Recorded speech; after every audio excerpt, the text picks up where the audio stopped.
The Buffalo City Metro welcoming news of arrests made and fines imposed after a video went viral of people partying at an establishment without paying any attention to the COVID-19 rules. No face masks, no social distancing. Samkelo Ngwenya is the spokesperson for Buffalo City. Samkelo, good afternoon to you. How were you able to find out who was responsible for this party? It's the people who were there who were breaking the law, but particularly the people hosting this party. Well, the video went viral, Stephen, and we were able to pick up it to the exact place. Of course, we didn't name it publicly because we firstly had to establish whether it's fake or not. And we made our follow-ups through the South African Police Service, and we were able to get in contact with management and demand to double-check the footage. And as things stand right now, we've had to make an arrest and find the establishment based on that video as well as the actual contraventions themselves. Are you able to tell us how much the fine was? Well, the fine is 5,000 rands. That's what you get for exceeding the numbers. But we're also looking at to harsher measures, the issue of the licensing of the establishment. We've given that to the Eastern Cape Liquor Board to look into that. I just think that this is an issue that should not just be monetary. It's about lives, you know. So we're hoping that that will send a strong message so that people don't think that they can cram people in one place during COVID, pay 5,000 rands and go home.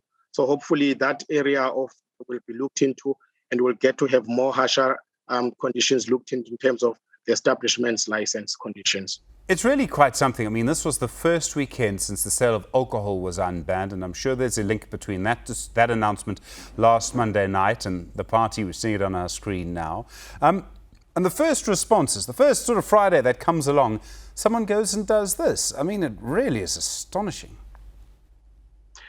No, we were one of the first cities that when we were in the hotspot area, we called for the closing of our beaches as well as these type of places.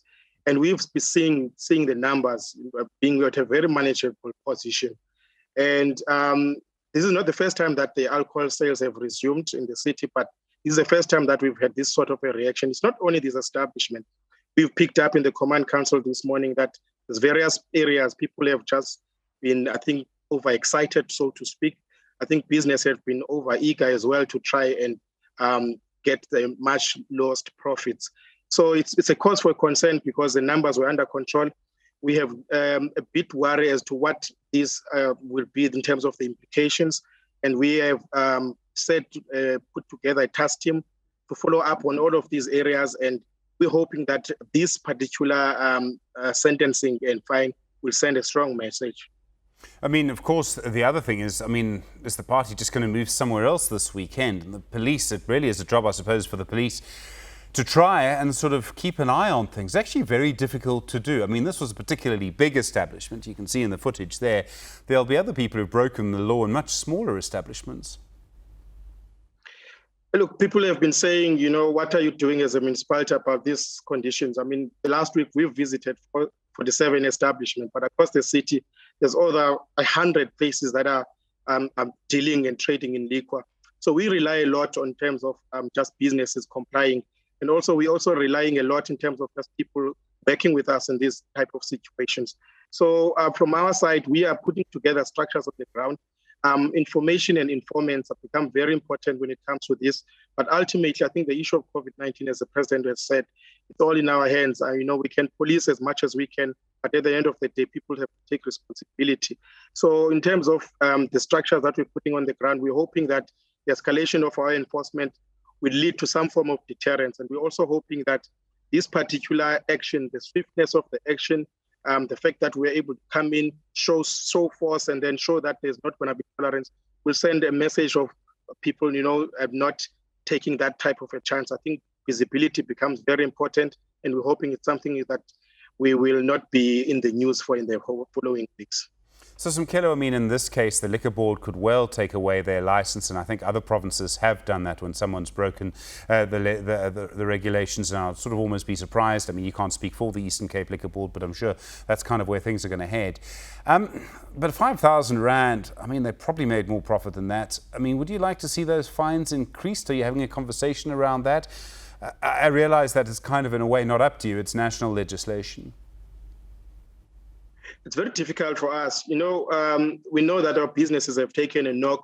So our major priority is not to close them down, especially this site. Once our beaches were closed, tourism, hotel establishment, and all these type of areas, restaurant, took serious, major knock. So our first approach is to actually try and work with them so that we actually don't have to close them down and let them suffer more, from what they have. So from now, we're trying to work with them. We think that though, if the word gets out there that you just pay 5,000 rand and you go home, then it's not going to send a strong message. So we have been doing other operations like confiscating liquor as well as arresting the owner. But we think that we need to look in terms of the licensing.